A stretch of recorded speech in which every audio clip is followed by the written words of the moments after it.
लगभग ईसा पूर्व 1000 से ईसा पूर्व 600 का कालखंड वैदिकोत्तर कालखंड माना जाता है। वैदिक युग में प्रत्येक ग्राम समूह का एक प्रमुख होता था, उसे ग्रामणी कहते थे।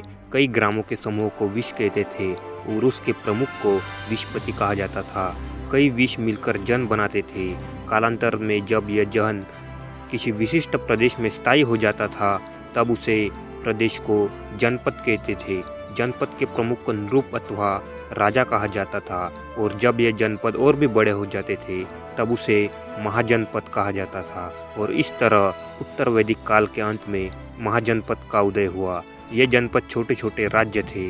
भारतीय उपमहाद्वीप के पश्चिमोत्तर में स्थित वर्तमान अफगानिस्तान के हिंदुकुश पर्वत से लेकर पूर्व में बिहार, बंगाल, ओडिशा तक के प्रदेश तथा दक्षिण में महाराष्ट्र तक ये जनपद फैले हुए थे। बौद्ध ग्रंथ अंगुत्तर निकाय के अनुसार उत्तर भारत में 16 महाजनपद स्थापित हो चुके थे। संस्कृत, पाली और अर्धमागधी साहित्यों में इन जनपद के नाम पाए जाते थे। यूनानी साहित्यकारों के लेखन द्वारा भी इनके विषय में जानकारी प्राप्त होती है। इनमें अधिकतर राजतंत्रात्मक थे, परंतु कुछ गणतंत्र राज्यों की भी चर्चा है। अंगुत्तर निकाय एवं जैन ग्रंथ भागवती सूत्र से इन गणतंत्रीय राज्यों की प्रशासनिक प्रणाली के बारे में जानकारी प्राप्त होती है। महाजनपद काल। कोसल महाजनपद। कोसल महाजनपद का विस्तार हिमालय की तलहटी में नेपाल और उत्तर प्रदेश में हुआ था। इस राज्य के श्रावस्ती और कुशावती और साकेत नगर विख्यात थे। आज के अयोध्या को ही साकेत कहा जाता था। श्रावस्ती कोसल महाजनपद की राजधानी थी। गौतम बुद्ध ने श्रावस्ती के प्रसिद्ध विहार जेतवन में दीर्घ समय तक निवास किया था। कोसल नरेश, प्रसेनजीत, वर्धमान महावीर तथा गौतम बुद्ध का समकालीन था। कोसल राज्य मगध में विलीन हुआ। वत्स महाजनपद। वत्स महाजनपद का विस्तार उत्तर प्रदेश के प्रयाग अर्थात इलाहाबाद के आसपास के क्षेत्रों में हुआ। कोसम अर्थात प्राचीन समय का कौशंबी नगर था। यह एक महत्वपूर्ण व्यापारिक केंद्र था। कौशंबी के 3 अति धनवान व्यापारियों ने गौतम बुद्ध और उनके अनुयायियों के लिए विहारों का निर्माण करवाया था। कौशंबी नरेश उदयन गौतम बुद्ध का समकालीन था। उदयन राजा के पश्चात वत्स महाजनपद का स्वतंत्र अस्तित्व बहुत समय तक नहीं बना रहा। इस महाजनपद को अवंती महाजनपद के राजा ने जीत लिया था। अवंती महाजनपद। मध्य प्रदेश के मालवा प्रदेश में अवंती प्राचीन महाजनपद था। उज्जैनी नगरी अवंती की राजधानी थी। उज्जैनी महत्वपूर्ण व्यापारिक केंद्र था। अवंती नरेश प्रद्योत, वर्धमान महावीर तथा गौतम बुद्ध का समकालीन था। अवंती नरेश नंदीवर्धन के कार्यकाल में अवंती महाजनपद मगध साम्राज्य में विलीन हुआ।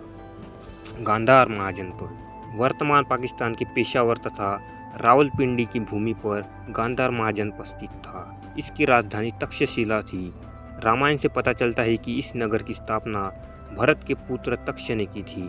तक्षशिला प्रमुख व्यापारिक केंद्र नगर होने के साथ साथ शिक्षा का भी प्रसिद्ध केंद्र था। यहाँ पुकसाती नामक राजा राज्य कर रहा था।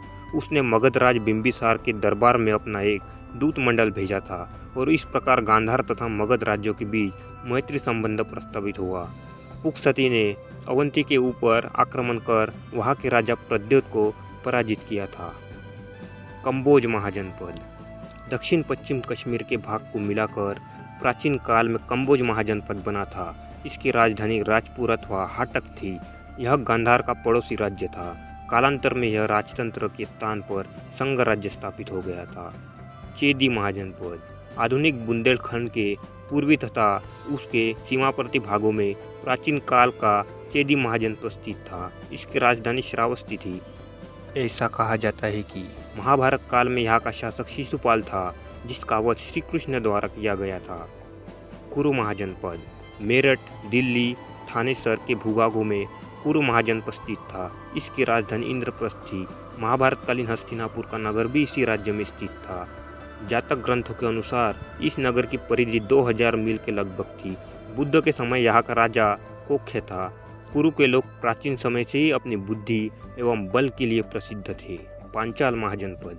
आधुनिक रुहेलखंड के बरेली, बदायूं तथा फर्रुखाबाद के जिले से मिलकर प्राचीन पांचाल महाजनपद बनता था।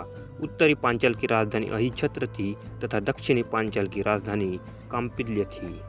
मत्स्य महाजनपद। राजस्थान प्रांत के जयपुर क्षेत्र में मत्स्य महाजनपद बसा हुआ था। इसके अंतर्गत वर्तमान अलवर का संपूर्ण भाग स्थित था। यहाँ की राजधानी विराटनगर थी, जिसकी स्थापना विराट नामक राजा ने की थी। बुद्ध काल में इस राज्य का कोई राजनीतिक महत्व नहीं था। शूरसेन महाजनपद। आधुनिक ब्रजमंडल क्षेत्र में यह महाजनपद स्थित था। इसकी राजधानी मथुरा थी। प्राचीन यूनानी लेखक इस राज्य को शूरसेनो तथा इसकी राजधानी को मथुरा कहते थे। महाभारत तथा पुराणों के अनुसार यहाँ यदु यादव वंश का शासन था। कृष्ण यहाँ के राजा थे। बुद्ध काल में यहाँ का राजा अवंतीपुत्र था, जो बुद्ध का सर्वप्रथम शिष्य माना जाता था। अशमक महाजनपद।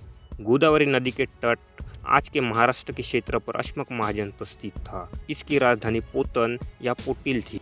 महाजनपद में केवल अशमक ही दक्षिण भारत में स्थित था।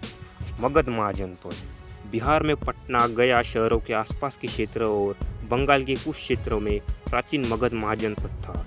राजगृह राजगीर मगध की राजधानी थी। बिंबिसार के दरबार में जीवक नामक प्रसिद्ध वैद्य था। बिंबिसार ने गौतम बुद्ध का शिष्यत्व स्वीकार किया था।